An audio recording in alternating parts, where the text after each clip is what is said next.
The other day from Saco School, small fish right in my pocket. Yeah, right in my pocket. Hello and welcome to Pocket Playthroughs. I am Will, and the guy beside me, you can't see him, but he's here. He's Jacob. Yes, I am. For some reason, the Dear Esther background mixed in with my Half-Life 2, so I have Dear Esther for a background and save points for some reason. It doesn't say anything about saving the Half-Life game, it's talking about saving Dear Esther.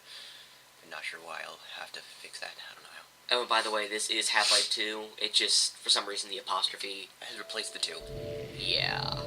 We're not sure how that exactly got there. And no, this isn't just a ripped game off the internet with glitches. We actually downloaded it. I actually bought this from Steam. Which implies you downloading it. Yeah, Yeah, I bought the game as well. Just apparently there's some glitch with Half-Life mods melding in with each other or something. So, here's G-Man being his creepy self, uncomfortable with human speech, and yeah, he isn't human. I found that out on the Over Wiki, it's an actual website, you can go to it. Yeah, the G-Man was given a lot bigger role in this game than we thought he would be given. In Half-Life 1 and 2, he actually wasn't meant to have a big role, he was just a random character to creep you out. But as they developed Half-Life 1 and 2 and Episode 1 and 2, he became much more important. It became with how things happened. It became an actual plot device. Alright, can you explain to us what happened in the last game and why we're here? In the last game, you were in a floating tram, floating through this interdimensional world called Zen, which is where most of the aliens came from, like the headcrabs and most of the aliens in this game. You were floating through space Zen, talking to the G-Man, and he put you in a 20-year stasis, and he has woken you up from that stasis now and put you in this train for some reason. And there's a voice, I'm guessing, somewhere in the back of your head that's basically telling Gordon to board the train to Nova Prospect. Or just follow any way possible that's open.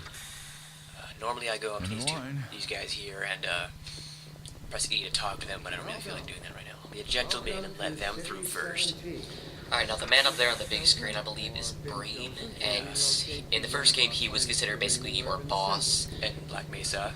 And during the 7-hour war, while Gordon was down trying to escape from Black Mesa, and while he was in his stasis, he surrendered all of Earth to the Combine, and the Combine allowed him to be the boss of, basically, the world and the Combine.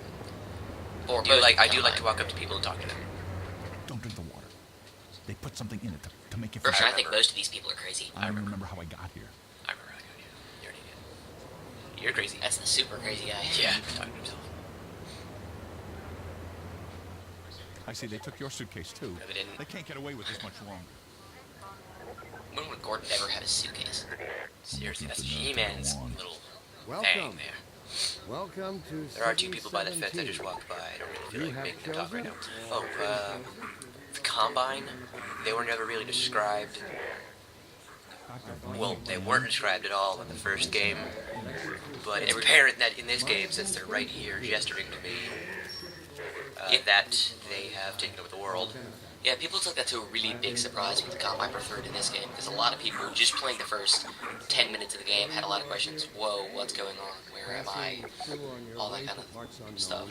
But the game really hasn't made a lot of improvements. I mean, the AI are smarter, the animation is phenomenal for its time, really. Yeah. Why were you hopping a Combine? It was fun. Yeah, it really has taken a lot of steps forward. I mean, before the Blood, which is kind of a couple of red squares. That Combine sounds kind of strange. Or is it a Combine at all? No, it's probably a Combine. I know. Wait, why does he need privacy? He's gonna rape me? About that beer I owed you.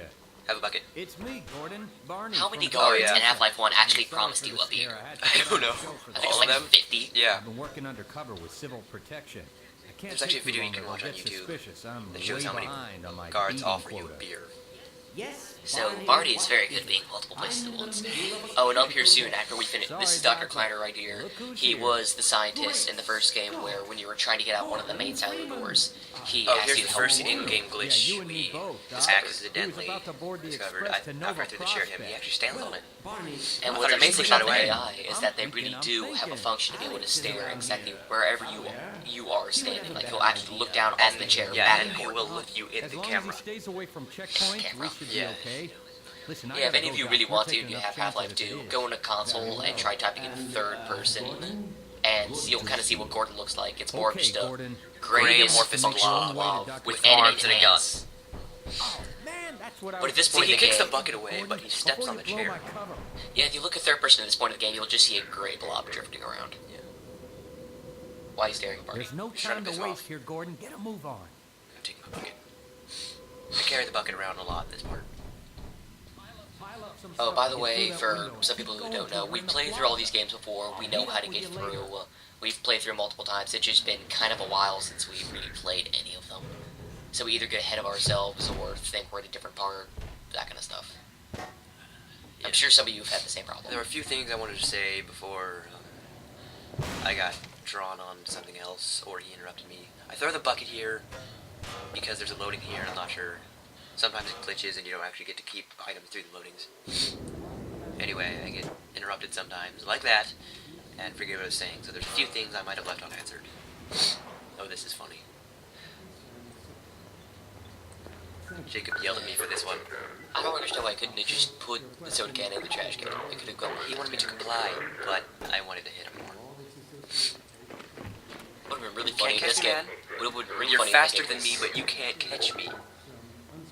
What? No, the combine at this part are faster than you, but Unless you're jumping or running. yeah. Oh yeah, he still chases him. He chases him for a while until he gets outside these doors here. Oh, by the way, this here is probably the innermost part of City 17, a place where Brain, the guy talking on those monitors, has set up an administration on Earth to basically overwatch all of Earth. And its people And check that combine big, stand rule. that big gray building that you may have noticed as I was stepping out the door, it was called the Citadel.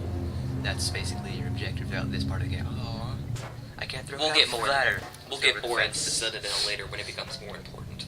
Yeah, these scanners are flying around me. I really hate scanners. They're so annoying. Especially when you're fighting zombies. Well, they have scanners and zombies at the same point. At some places, I don't really remember any specifics. Oh, I think the scanners are always just with the combine. Well, they're wherever they can fit. Now, if you notice how in the first game, most of the textures of the walls were pretty smoothed over. It was all the same stuff over and over because it was one building. But this is sort of basically what they started to consider around its time of a free world environment. So yeah, if you've played Counter-Strike Source, then you're obviously not going to be impressed by this because you see this in every multiplayer map you have. Yeah, I don't actually have Counter-Strike Source. I don't really I care don't about think each of us do. it. Doesn't seem that exciting to me. Well, it's because at this point it was popular at a point in time, but not so much anymore. Yeah, have a bucket. Anyways, back to Half-Life 2. Let's throw that TV out the window because nobody likes it. Here's a closer look at Breen. While I'm picking up the TV and trying to throw it out the window. There you go. Because if you like Brain, you are completely they'd be retarded. coming for us next. Brain is the worst character ever in the If you actually series. listen to some of the Breen casts, he's really, really stupid. Well, he's smart, but he's kind of an asshole. Plus, when we get to the end, we get to see a clip of him being Right here, I have to get rid of the bucket because then there's no way I'm going to be able to bring it through here and survive. I'll get stuck on so many things. This is the point where you have to avoid Come for getting me. attacked by the combine up to a certain point. All of my friends die. It's because your friends think you suck. So he wanted to kill himself by throwing himself at the combine? He's just By a good person. protecting me? He's just a good person. You suck. Uh, I hope you feel bad. I'm Gordon Freeman. I don't suck. Oh yeah. In these games, people tell you get to Dr. Kleiner's lab or get to this other place without actually giving you any sort of directions whatsoever. But So Gardner really has a good sense of direction. I mean, yeah. As much of a set path this is in Half-Life 2, the way they designed it really doesn't make it seem like you're being directed through any path at all. It's really good at being kind of open world and Yeah, this is really directing the path at the same time. I saved the stairs. This is really the only point where I think Oh no, Gordon they're blocking actually that door. takes wrong Oh turns. no, they're blocking that door. And gets blocked out. Yeah, but that's just part of the script, so you can't really with it at all. And this is the end of Half-Life Part 1. Okay, so this was the gameplay by Will and the guy next to me, Jacob. And we're signing off.